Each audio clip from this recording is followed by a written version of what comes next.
ನಿಧನರಾಗಿದ್ದಾರೆ. ಅವರಿಗೆ ಸದನ ಸಂತಾಪವನ್ನು ವ್ಯಕ್ತ ಮಾಡಲಿಕ್ಕೋಸ್ಕರ ಈ ನಿರ್ಣಯವನ್ನು ಮಂಡಿಸಿದ್ದೀರಿ.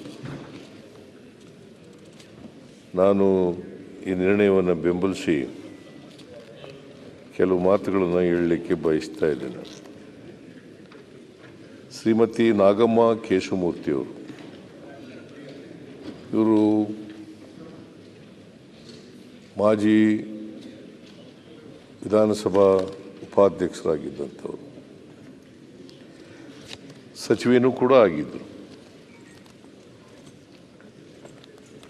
ಇವರು ಬೆಂಗಳೂರಿನಲ್ಲಿ ಆ ಕಾಲದಲ್ಲೇ BA ಪದವಿ ಮಾಡಿದರು, 34ನೇ ಇಸ್ವಿನಲ್ಲೇ. ಆಮೇಲೆ ಮಕ್ಕಳ ಶಿಕ್ಷಣದಲ್ಲಿ ಡಿಪ್ಲೊಮಾ ಕೂಡ ಮಾಡಿದರು. ವೃತ್ತಿನಲ್ಲಿ ಸಮಾಜ ಸೇವಕಿ, ಅನೇಕ ಸಂಘ ಸಂಸ್ಥೆಗಳಲ್ಲಿ ಸದಸ್ಯರು ಕೂಡ ಕೆಲಸ ಮಾಡಿದ್ದಾರೆ. ಆಮೇಲೆ ಅವರು 72ರಲ್ಲಿ ಪ್ರಥಮ ಬಾರಿಗೆ ವಿಧಾನಸಭೆಗೆ ಆಯ್ಕೆಯಾಗಿದ್ದರು. 5, 6, 9ನೇ ವಿಧಾನಸಭೆಗೆ ಸದಸ್ಯರಾಗಿ ಆಯ್ಕೆಯಾಗಿದ್ದರು. 89ರಿಂದ 92ರವರೆಗೆ ಈ ಪೀಠದ ಉಪಾಧ್ಯಕ್ಷರು ಕೂಡ ಆಗಿದ್ದರು.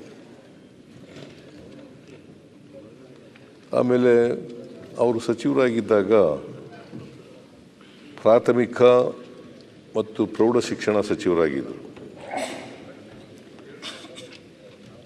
ಭಾಳ ಮುಖ್ಯವಾಗಿ ಅವರು ಮಾಡಿದ್ದಂಥ ಒಳ್ಳೆಯ ಕೆಲಸ ಪ್ರಾಥಮಿಕ ಸಚಿವರಾಗಿ ಅಂತಂದರೆ 1ರಿಂದ 4ನೇ ತರಗತಿಯವರೆಗೆ